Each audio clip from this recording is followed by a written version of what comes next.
How you doing, everybody? Welcome to another World of Tanks replay. Today a tier 8 game in my IS3.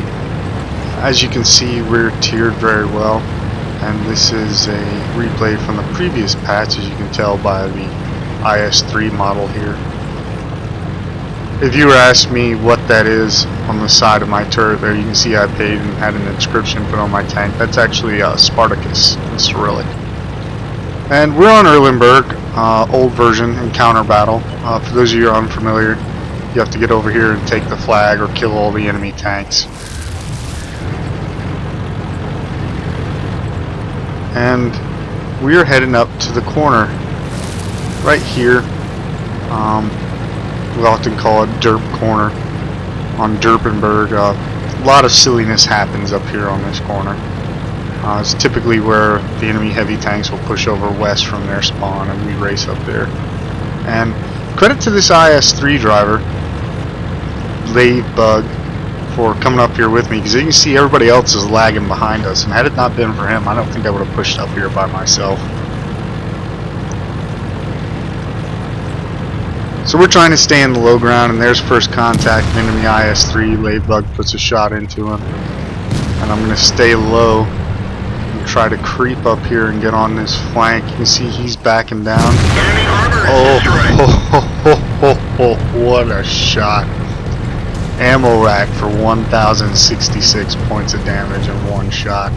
That's pretty devastating when you lose one of your top tier tanks to an ammo rack like that early in the game.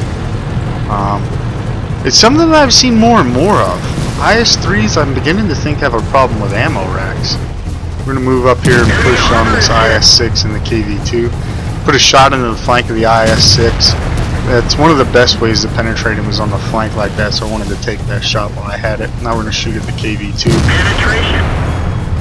I put a shot into his turret just because I knew I wasn't going to kill him in one shot. And I didn't know if he was going to get another shot off, so I was also going for a gun, or maybe kill his gunner, kill his loader, try to prevent him from getting another shot off in the event he was about to fire.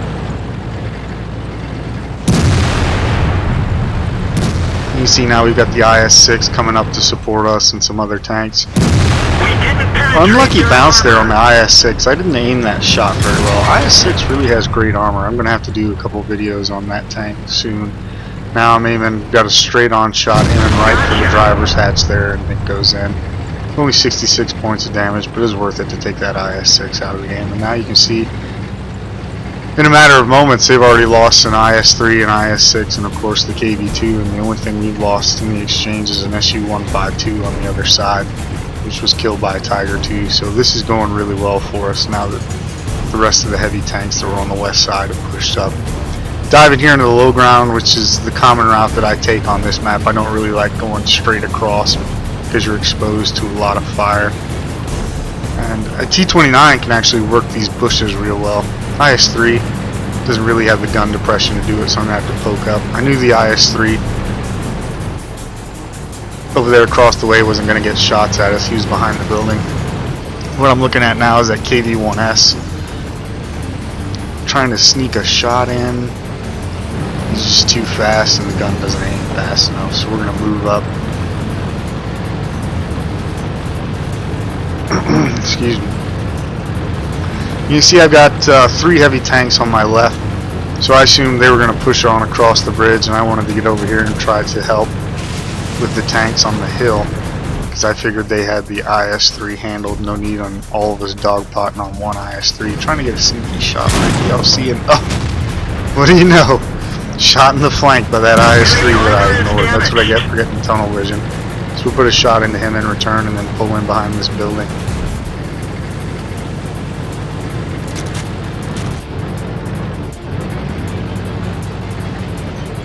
Just trying to work this corner right now. I'm expecting that IS3 to back off. He's got our other IS3, a T-29, and an IS6 coming after him. So I want to wait here and put a shot into his flank when he backs off. But doesn't look like he's gonna. Looks like he's gonna stand his ground and fight. So I guess we better get on across the bridge and try to help out. crossing this bridge is always tricky. You can see I'm spotted, and it ain't the IS3 that spotted me, so that means there's someone up there on that hill by the dead already. There we go, that's the shot we wanted. Oh, little bit too low. The tank was still rocking with it, and put a shot right into his road wheel.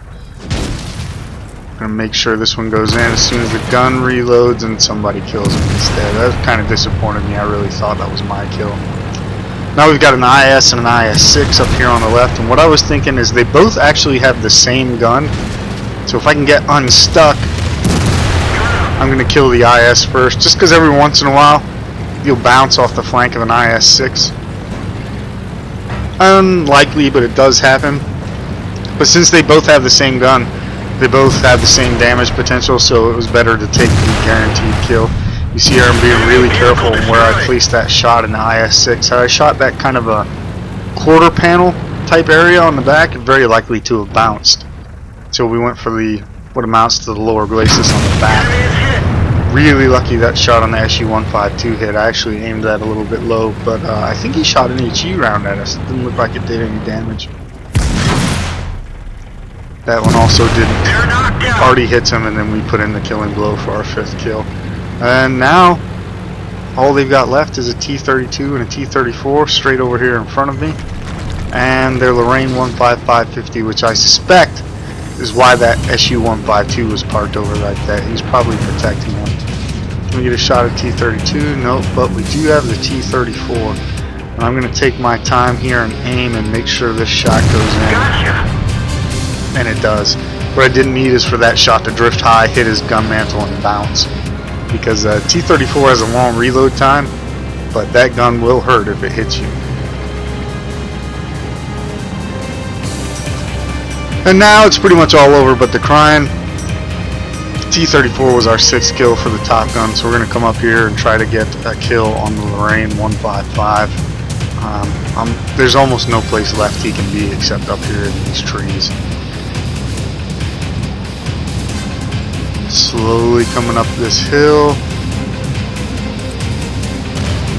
and there he is. Already puts a shot into him, and there we go. There's the kill. And that's game, 15-5, pretty much a wipeout. Let's take a look at the results screen. And you can see here we got 41,363 credits for that win, 2,844 experience points. That was our double for the day, first win of the day. Got the Top Gun medal and a sniper medal in an IS3. That's not all that common. As you can see here, we damaged a lot of tanks, and also got credit for a lot of assistance damage. If we take a look at the team scores, you can see here that we came out top on damage with 3,342 damage, which is at least 1,100 more than the closest competitor, which is actually the T-32 on the opposing team, which is not really bad for a T-32. Not a fantastic score, but a good score. You can see we had a lot of great support from our team, especially the IS3 who moved up with us initially. And the VK4502 also had a really good game. I believe he was on the other flank with 2,117 points of damage. Taking a look at the detailed report, you can see that we fired 14 shots, 13 of which hit, 13 penetrated, giving us our 3,342 points of damage. We took 4 hits, only one of which penetrated, the other 3 bounced. Potential damage received 1,710. And you can also see that's where we got a lot of our experience, over 1,600 assistance damage. Again, that counts both spotting damage and damage done to enemy tanks that I tracked. So all in all, it's a pretty good result on Erlenberg in the IS3. Just kind of curious about the ammo racks on IS3s now. I'm starting to get the feeling that they're a little more vulnerable to ammo explosion than I thought. So there you have it, folks. Hope you enjoyed the video. It was a lot of fun. Thanks for watching, and we'll see you next time.